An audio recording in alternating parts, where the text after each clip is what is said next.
Krokodile. Autor Seltsam Genzi. Die Filmbilder hat der Autor in der Savanne gedreht. Die Ordnung der Krokodile, Crocodilia. Alt.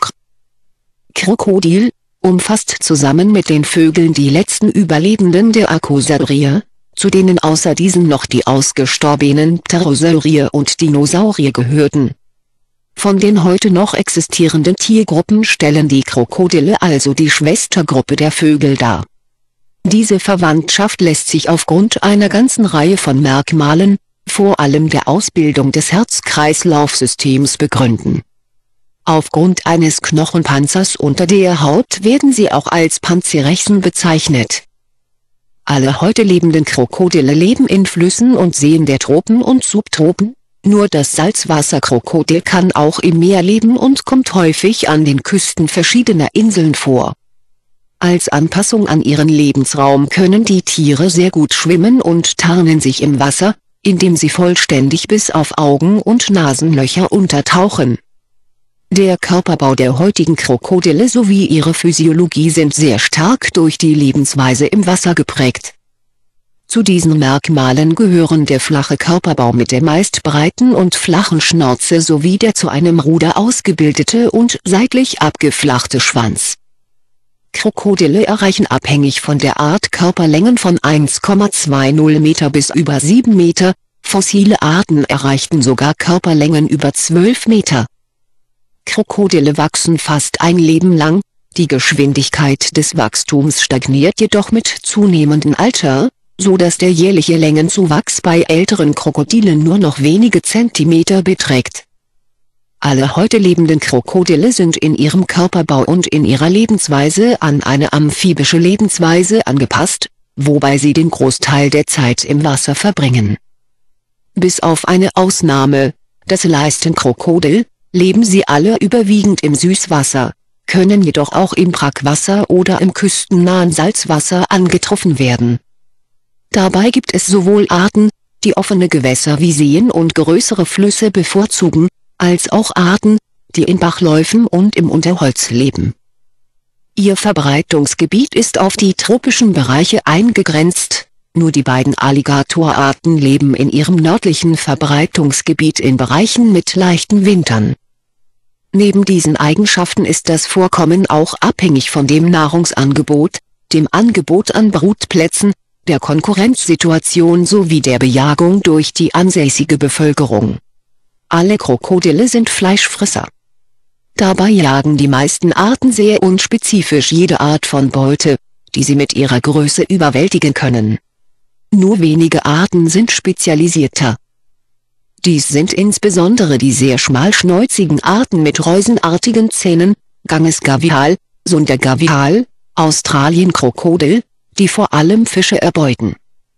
Jungtiere und kleinere Arten jagen überwiegend Insekten, Frösche und Kleinsäuger, die ausgewachsenen Vertreter der großen Arten attackieren dagegen alles, was sie erreichen können. Auch Kannibalismus, vor allem an Jungtieren, ist keine Seltenheit. Trotz ihres trägen Aussehens reagieren Krokodile extrem schnell und sind auch an Land sehr geschickt. Krokodile sind effektive Jäger, die die meiste Zeit der häufig nächtlichen Jagd weitgehend untergetaucht im Wasser liegen. Sie sind in der Lage, sich geräuschlos dem Ufer zu nähern und aus dem Wasser zu schnellen. Dabei nutzen sie ihren extrem kräftigen Schwanz zum Vortrieb. Beim Festhalten der Beute bohren sich die konischen Zähne in das Opfer, beim Zubeißen entwickelt sich durch die extrem kräftige Kiefermuskulatur eine enorme Beißkraft, die ein Entkommen meistens unmöglich macht. Haben sie ein Opfer erbeutet, ziehen sie es unter Wasser, um es zu ertränken. Ein erwachsenes Nilkrokodil nimmt nach Hochrechnungen aus umfangreichen Magenanalysen wahrscheinlich nur 50 volle Mahlzeiten im Jahr zu sich, erbeutet also pro Woche nur etwa ein Beutetier. Mississippi-Alligatoren jagen dagegen häufiger, erbeuten jedoch meist nur kleinere Beutetiere. Um Fleischstücke abzureißen, packen sie das Opfer mit den Zähnen und drehen sich selbst mehrfach um die eigene Achse. Dabei zerreißen sie ihre Beute an den Stellen, an denen sie mit ihren Zähnen eine Perforation hinterlassen haben. Um das Zerstückeln der Beute zu erleichtern, verstecken sie den Kadaver oft ein paar Tage, damit er weicher wird. Krokodile sind nicht in der Lage, Nahrung zu kauen, deshalb verschlucken sie abgerissene Fleischstücke vollständig. Sie besitzen häufig Gastrolyten, deren Funktion allerdings noch nicht restlos geklärt ist. Nach den beiden bekanntesten Theorien dienen diese Steine im Magen entweder zur Zerkleinerung der Nahrung oder als Ballast zur Verringerung des Auftriebes im Wasser. Die Entwicklung der Krokodile hängt von der Temperatur im Nest ab, temperaturabhängige Geschlechtsbestimmung. Sie besitzen keine Geschlechtschromosomen, so dass sich aus den Eiern potenziell beide Geschlechter entwickeln können. Werden die Eier unter etwa 30 Grad Celsius ausgebrütet, schlüpfen aus ihnen Weibchen, bei einer Temperatur um etwa 34 Grad Celsius ausschließlich Männchen. Werden die Eier in verschiedenen Tiefen vergraben, ist die Wahrscheinlichkeit hoch, dass beide Geschlechter entstehen. Krokodile haben als erwachsene Tiere keine natürlichen Feinde, ihren Jungen wird allerdings von Vögeln, Waranen oder sogar Angehörigen der eigenen Art nachgestellt. So nimmt man an, dass etwa 90% der Krokodile als Embryo oder als Jungtier von Nesträubern oder Raubtieren erbeutet werden. Zu den Nesträubern zählen Warane, Säugetiere wie der Waschbär und Schweine sowie Vögel wie der afrikanische Marabu. Außerdem können Embryonen durch klimatische Verhältnisse wie Kälte oder durch Verpilzung der Eier absterben.